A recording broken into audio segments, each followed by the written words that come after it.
राधे राधे। कैसे हैं आप सब? मैं हूं आकांक्षा और बहुत बहुत स्वागत करती हूं आपके अपने YouTube channel Krishna magical world में। आज हम बात करेंगे गुरुवार व्रत की कथा की। आज हम इस वीडियो में गुरुवार व्रत की कथा के नियम, उसका फल और महिमा का वर्णन करेंगे। जैसा कि आपको पता है, अपने सप्ताह में 7 वार या 7 दिन होते हैं। सब 7 वारों के व्रत और उन वारों के देवता भी अलग अलग हैं। जैसा कि अपने को नाम से ही पता चल रहा है, गुरुवार अथवा बृहस्पतिवार। तो गुरुवार जो है वह गुरु जी को समर्पित व्रत है।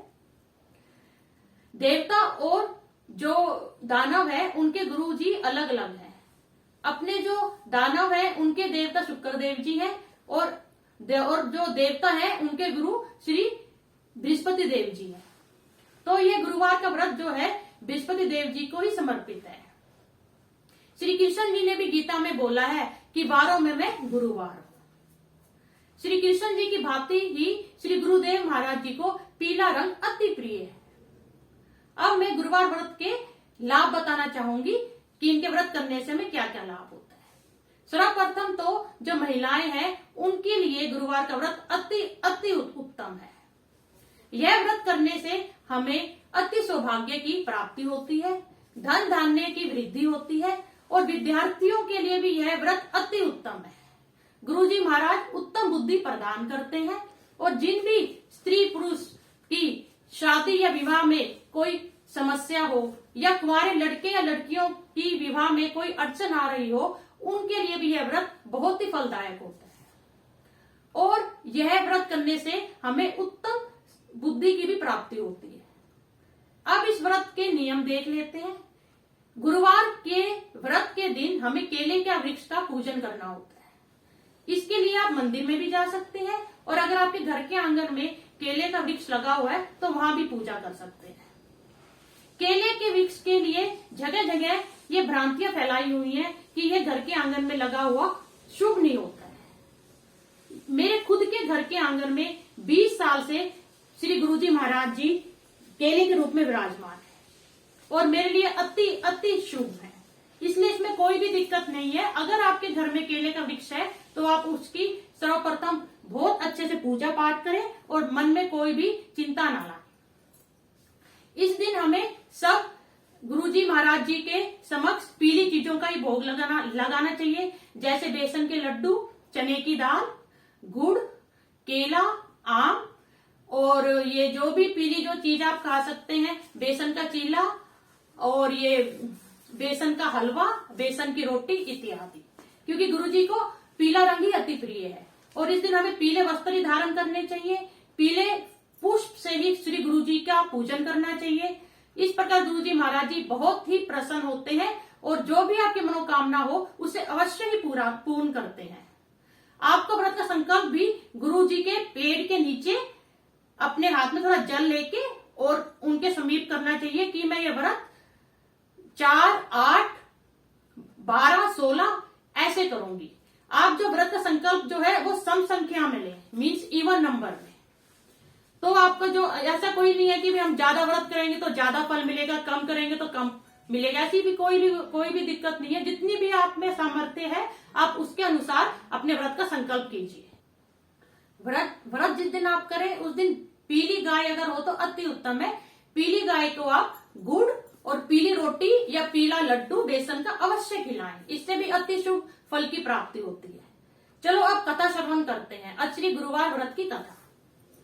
एक नगर में एक साहूकार और साहूकारनी रहते थे। उनके घर में धन धान्य की कोई भी कमी ना थी, लेकिन साहूकारनी बड़ी कृपण थी। वह सदा घर के रख रखाव में लगी रहती थी। किसी भी भिक्षा मांगने जो भी कोई भिक्षुक आता था उसे कुछ भी दान पुण्य नहीं करती थी। साहूकारनी की आदत से सभी परेशान थे। एक बार ऐसा संजोग हुआ कि एक बहुत पहुंचे हुए सिद्ध पुरुष साहूकार के यहाँ भिक्षा मांगने पहुंचे। उस समय साहूकारनी अपने घर का आंगन लीप रही थी, इसलिए उसने भिक्षा देने में मना कर दिया। बोले, साधु महाराज आज मैं बहुत व्यस्त हूँ, आप किसी और दिन आइएगा। थोड़े दिनों बाद साधु बाबा पुनः पधारे। उस समय साहूकारनी अपने लड़के को खिला रही थी।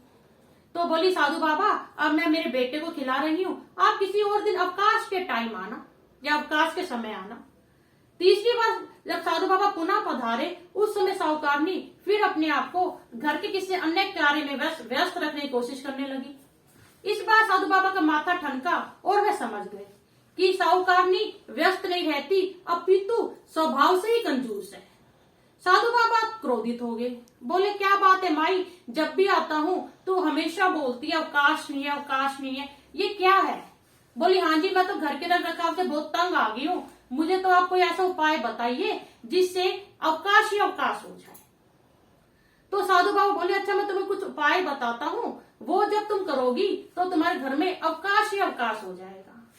गुरुवार के दिन सुबह सूरज जब बहुत ज्यादा चढ़ जाए तब तुम उठा करो, और उठने के बाद घर की स्त्रियां सिर समेत नहाए और जो पुरुष जो है वो हजामत अवश्य बनाए, और इस दिन घर का कूड़ा घर के किसी कोने में इकट्ठा कर दिया करो, और चौका बिल्कुल ना लगाया करो, और शाम को काफी अंधेरा छा जाए तब दीपक बत्ती जलाया करो।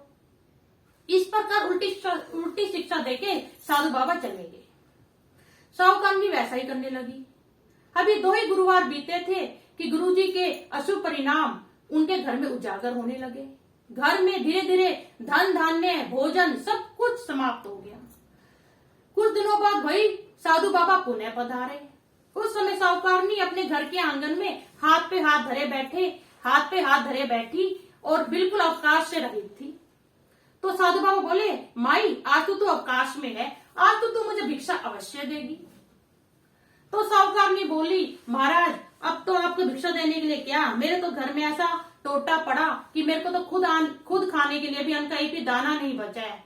तो साधु बाबा बोले माई तेरी बाया समझ नहीं आती, पहले तेरे पास इतना धन था, वैभव था, तब तू कहती थी कि मेरे पास अवकाश नहीं है, और अब तेरे पास अवकाश है तो भी तू भिक्षा नहीं देती, आखिर तू भिक्षा क्यों नहीं देती?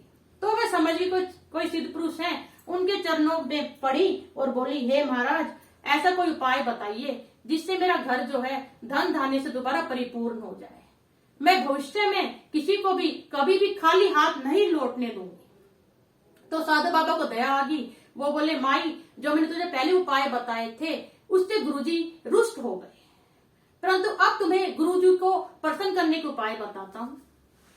गुरुवार के दिन सुबह स्नान करके भूलकर भी स्त्रियों को सिर नहीं धोना चाहिए और पुरुषों को हजामत नहीं बनवानी चाहिए, और इस दिन गुरुजी को प्रसन्न करने के लिए हमें पीले वस्त्र धारण करने चाहिए, पीली वस्तु का ही दान देना चाहिए, और पीली वस्तु ही गुरुजी को भोग प्रसाद में बनानी चाहिए। इस दिन हमें गुरुजी की कथा कहनी चाहिए, उनकी व्रत करने चाहिए, शाम को ठीक सायंकाल हमें दीपक जलाना चाहिए।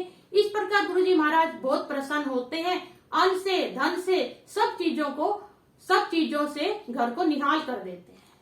साहूकारनी ने गुरुजी के समक्ष, गुरुजी के जो होता है केले का वृक्ष, उसके समक्ष उसने संकल्प लिया और गुरुजी के व्रत किए।